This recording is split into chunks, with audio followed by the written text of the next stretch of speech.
बात करेंगे दिल्ली की, क्योंकि दिल्ली में सर्दियों के साथ जहरीली हवा का संकट लौट आया है। प्रदूषण का स्तर लगातार खतरनाक बना हुआ है और आज भी हवा की गुणवत्ता बेहद खराब श्रेणी में दर्ज की गई। पूरे नवंबर इससे जूझने के बाद दिसंबर में भी हवा में कोई राहत नहीं दिखाई दे रही है। आज सुबह 8 बजे तक राजधानी दिल्ली का औसत एयर क्वालिटी इंडेक्स 318 दर्ज किया गया, जो कि बहुत खराब श्रेणी में आता है। बिल्कुल, और राजधानी के कई हिस्सों में वायु गुणवत्ता सूचकांक यानी कि AQI 350 के आसपास दर्ज किया गया है, जो कि सीवियर यानी कि गंभीर श्रेणी के बेहद करीब माना जाता है। आपको बता दें, अक्षरधाम, आनंद विहार और ITU जैसे इलाकों में AQI 354 दर्ज किया गया, जिसे बहुत खराब श्रेणी में रखा गया है। इन क्षेत्रों में स्मॉग की डेंसिटी ज्यादा होने के कारण सांस लेना दूभर हो गया है। वहीं इंडिया गेट और कर्तव्य पथ जैसे इलाकों में AQI 294 दर्ज किया गया। इनके अलावा सबसे प्रदूषित क्षेत्रों में बवाना, जहां 367, मुंडका 355, विवेक विहार 355, जहांगीरपुरी में 347, रोहिणी में 349, वजीरपुर में भी 349 और DTU में 343, नेहरू नगर में 346 और नरेला में 345 शामिल है। इन इलाकों में सुबह डेंस स्मॉग छाया है, जिससे विजिबिलिटी में भारी कमी देखी गई है। कुछ इलाकों में प्रदूषण का स्तर थोड़ा कम जरूर दर्ज किया गया, लेकिन ये अभी भी सुरक्षित सीमा से काफी दूर है। राहत वाले क्षेत्रों में NSIT यानी कि द्वारका AQI यहां पर 232 है, IGI एयरपोर्ट T3 पर 229, शादीपुर में 268 और आया नगर में 269 शामिल किया गया। इन स्थानों पर AQI गंभीर श्रेणी से नीचे रहा है, जिससे हालात थोड़े बेहतर हुए हैं। हालांकि प्रदूषण का असर अब भी साफ तौर पर महसूस किया जाता है जब आप बाहर निकलते हैं। वहीं CREA की तरफ से हालिया रिपोर्ट के मुताबिक नवंबर में दिल्ली का औसत AQI अक्टूबर की तुलना में लगभग 2 गुना दर्ज किया गया।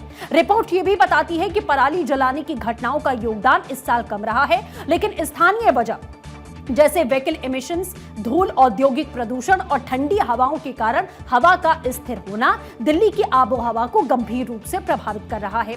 तो वहीं NCR में प्रदूषण के हालात भी दिल्ली जैसे हैं।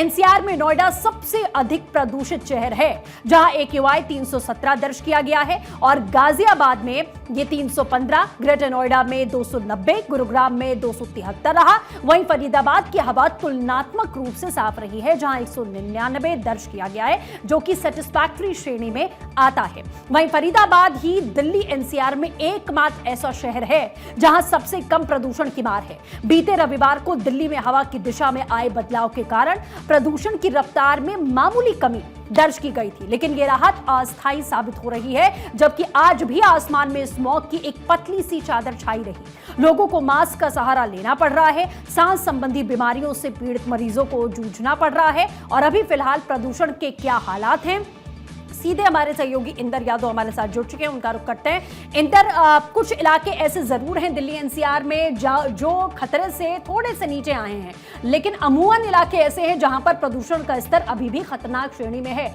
यानी कि सरकार की ओर से कोई कदम ठोस यहां पर नहीं उठाए गए। जी